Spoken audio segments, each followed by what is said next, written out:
Hello, welcome back to Fleet Signal. My name is Alex, and today I'm going to have a flick through the Halo Grand Command core rulebook.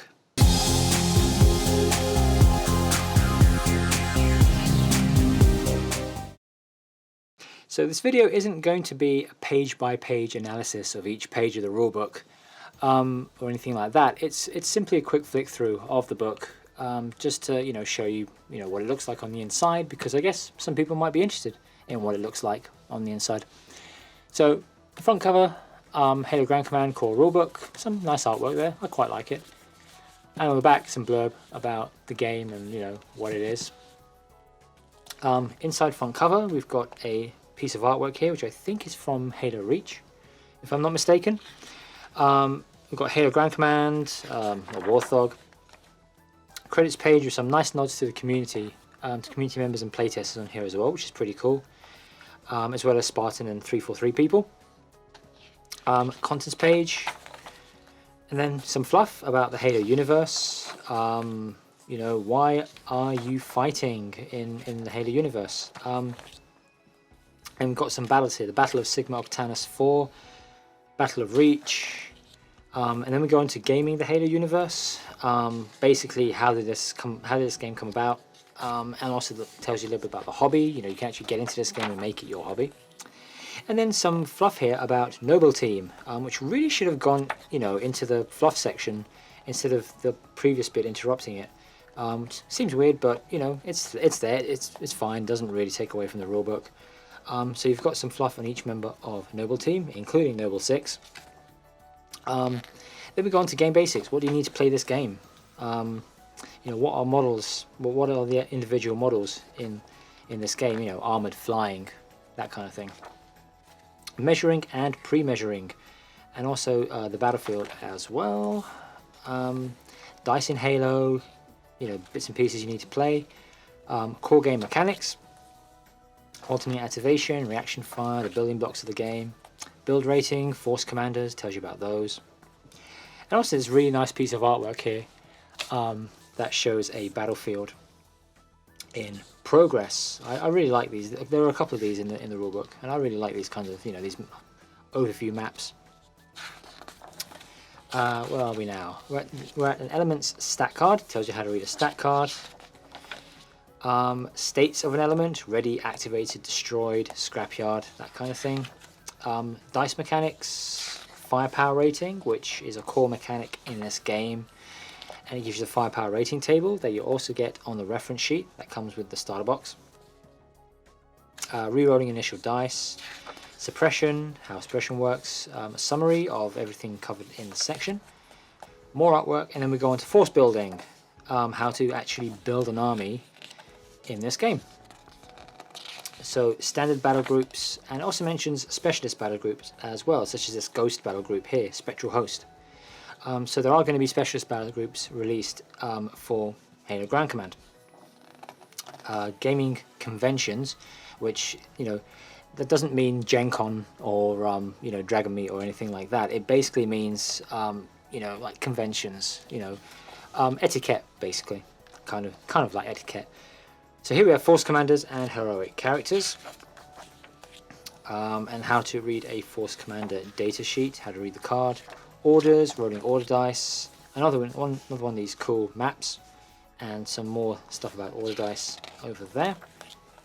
Terrain, what does terrain do in this game? This table is also on the reference sheet, and some examples of terrain as well, some nice diagrams, terrain special rules, more stuff about terrain, how to set up a game of Halo Grand Command, with some recommended battlefield sizes as well. So up to 1500 points, it recommends 4 feet by 4 feet, 1501 to 3000, 4 by 6, and for every extra 1500 points beyond 3000, add an extra 2 inches to the table width. So it looks like standard games of Halo Grand Command may well end up being 3000 points on the 4 by 6. We'll have to see. Building your force, construction for your force, showing elements, bunkers. Scenario basics and random terrain, deployment process, random terrain generation. Playing an introductory game, which shows a simple skirmish scenario for your first game. And also this, which was a similar thing to this, was in the Halo Fleet Battles rulebook, and both of those remind me of the battle builder from Dust Warfare. Basically, you roll a dice, your opponent rolls a dice, you see where the two dice, which square the two dice take you to, and that's the scenario that you play. So if you can't decide on the scenario to play, let the dice choose for you. So I really like this. And then we've got all the scenarios that were listed in the scenario generator. We've got all of them here explained. So we've got King in a Hill, Take and Hold, Assassinate, Meat Grinder, Ambush, Raiders, Annihilation, Demolition. And then we go on to some more artwork and a breakdown of a game turn, phase, segment, step, action, sub-action. And then all the different phases of the game, pre-turn, battle, the movement segment, nice shot of a falcon there. So on and so forth. Performing a ram move. Yep, you can ram warthogs into a bunch of grunts if you want to do something like that. Some nice photography there and more diagrams. Orbital insertion rules. Some units can be inserted via orbital insertion, so it tells you how to do that. Attack segment. How to actually attack someone in this game. As you can see, it goes into lots and lots of detail on attacking, because attacking is kind of like an important part of the game. It is a war game, so you attack things. Air support flyers, so things like pelicans, phantoms, how those guys work, and also shows you the shadow templates, so you can use those templates that come in the starter set, so you don't actually have to buy the model if you don't want to or can't afford to, although if you want to buy the model you can do and use it in the game. And then we have all the ASMs, air support missions, that the Phantom and the Pelican can fly. So ground attack, reinforcement, supply drop, combat air patrol, which gets 2 pages, combat drop, firing AA weapons as a reaction, and then the end phase, how to see who has won the game and what kind of victory they actually get. So here we have some loadouts. These are like the rules that you get on the stat cards and what they actually mean, and they're all categorized as well. So here we have movement and defense loadouts, weapon and firing loadouts, melee and general loadouts, a nice more loadouts here, a nice map again of a high level overview of the battlefield.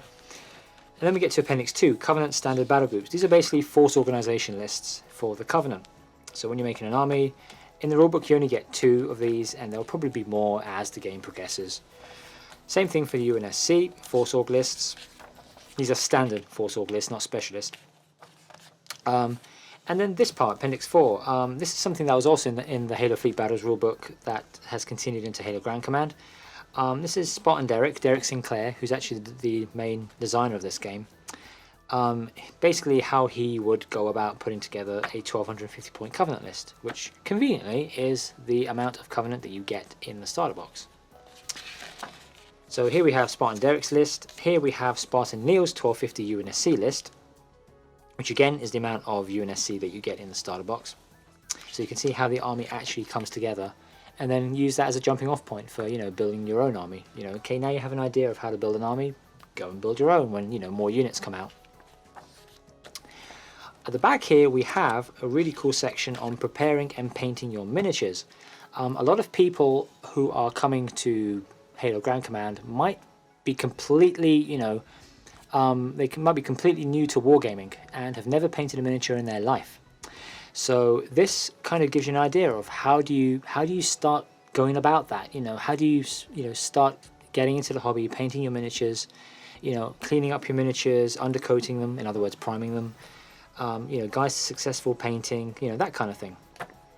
So this is a nice kind of starting point for anyone who is completely new to wargaming, getting into Halo Fleet Battles, getting into Halo Ground Command, or Fleet Battles I guess, as their first wargame, and having absolutely no idea of what to do. Well, read this section and you'll start to get an idea of what's involved. And here we have reference paint guides for the various units included in the starter box.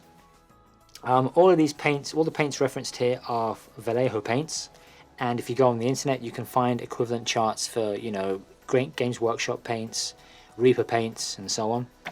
And this is the official multiplayer palette from Halo Reach. So if you want to replicate, you know, a canon multiplayer palette, so to speak, then you can do that. So here we have the UNSC Army Infantry, which works well with Vallejo colors because, you know, they have so many military colors available. We have a Warthog on this side, and then we have some Covenant, a Covenant Zealot, and also some tips on how to get the metallic sheen that the Covenant, you know, have. Covenant Hunter, Covenant Elite Miner, Covenant Grunt Levies, with a slightly more muted color scheme for the Covenant. And also Covenant Type 26 Ghost, how to paint a ghost in canon colors.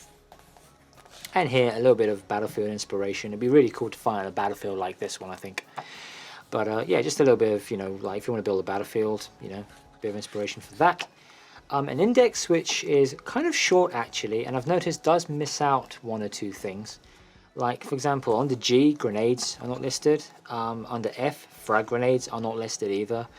So, you know, I think there are some omissions. It's okay though for general, like, you know, quick rifling through to, you know, to get to a particular part of the rulebook.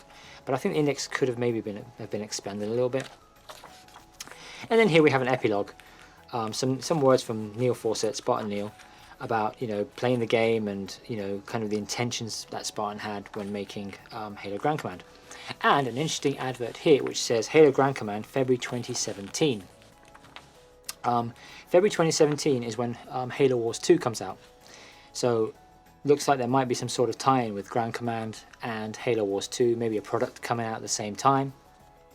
And Spartan, if anyone from Spartan or 343 or Microsoft is watching this, please, please, please, please, please include a leaflet in the Halo Wars 2 box advertising Halo Grand Command, because that will do a huge amount. That will be a huge help in, you know, getting people, you know, making people aware of the game and helping to, you know, increase the player base for Halo Grand Command, and indeed maybe even for Halo Fleet Battles as well.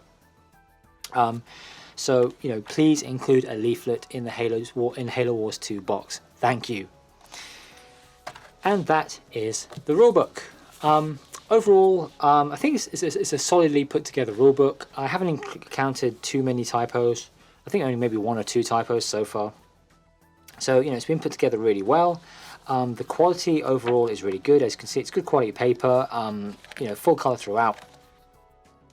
And it seems a little bit more logical, I think, than most other Spartan Games rulebooks, which are, you know, good rulebooks and the rules are great, but they tend to jump around a little bit too much. Whereas, in this rulebook, I think, you know, things are presented in a slightly more linear fashion. So you get the core mechanics and how to read stats, and then how to build your army, and then you go into the, you know, the basics of the game and setting a game up. So I think it does seem a little bit more linear than a regular Spartan Games rulebook. Okay, so that's a quick look at the Halo Grand Command core rulebook from Spartan Games. That is included in the Battle for Reach starter set, and I imagine you'll be able to buy an individual separate copy at some point in the future.